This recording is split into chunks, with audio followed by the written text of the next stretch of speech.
Баршаңызға сәлем. Бүгін сіздермен ұйғыр ұлтының ұлттық тағамы манты жасайтын боламыз. Қамыры жыртылмайтын, езілмейтін, сөлі, дәмі өзінде тұратын мантымен бөлісетін боламын. Видеоны соңына дейін қарап, менің каналыма тіркелуді ұмытпаңыздар. Ең алдымен бізге ыдысымызға суымызды құйып аламыз. Су салқын болу қажет. Дәміне қарай тұз, жұмыртқа салып, ұнымыз жоғарғы сортты ұн болу қажет. Ұнымызды електен өткізіп, қамыр елейтін боламыз. Қамыр міндетті түрде қатты болу қажет. Қамырымызды елеп болған соң, оны міне біздің қамырымызды елеп жатырмыз. Таза үстел бетіне алып, оны қамырымызды бірнеше рет елеу қажет болады. Себебі бізде қамыр іркіт болмау керек. Әр 15-20 минутта елеу қажет болады.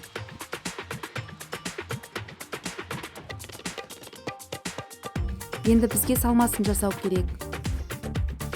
Сарымсағымызды өте ұсақ бөліктерге бөліп турайтын боламыз.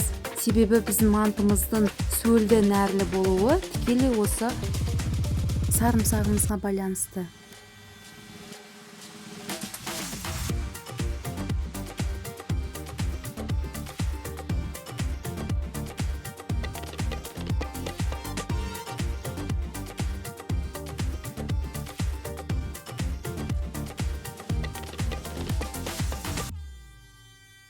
Сарымсағымыз дайын.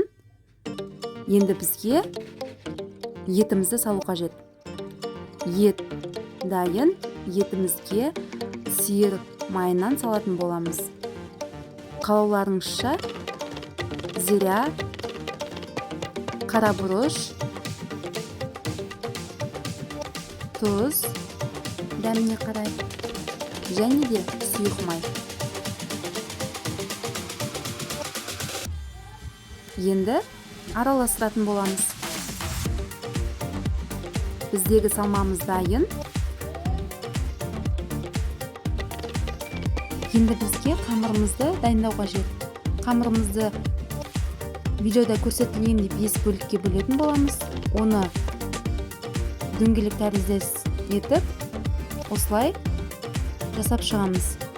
Біздегі әр қамырымыздың салмағы 18-20 граммды құрайды. Енді осы кесілген қамырларымызды дөңгелек тәріздес етіп жасап шығатын боламыз. Біздегі қамырларымыз дайын. Енді оны ұнның көмегімен біркелкі етіп жайып шығатын боламыз. Міне видеода көрсетілгендей жұқалықта барлық қамырларымызды біркелкі етіп жайып шығатын боламыз.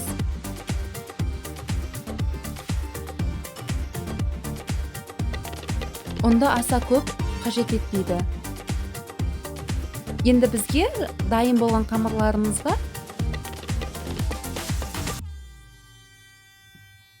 салмасын салып, осы видеода көрсетілгендей етіп бөгетін боламыз.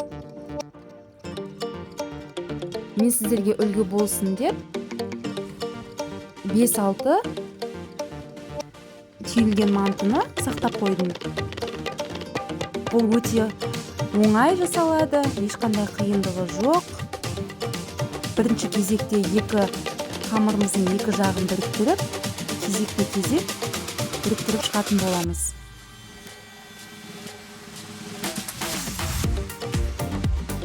Егер сіз бірінші рет жасап тұрған болсаңыз, кішкене шықпауы мүмкін, бірақ еш уайымдамаңыз. Ол өте аса қиындығы жоқ. Бірнеше рет жасап көргеннен кейін, міндетті түрде сіздерде шығатын болады.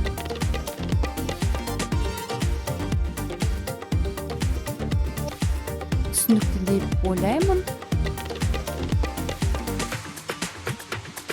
Барлық қамырларымызды осы тәрізде бүгіп шығатын боламыз.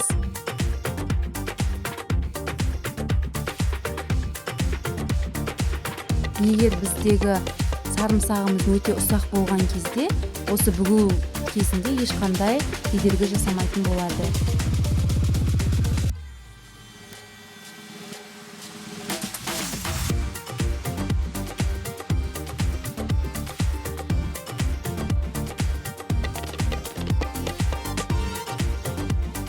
Мантыларымыз дайын болды.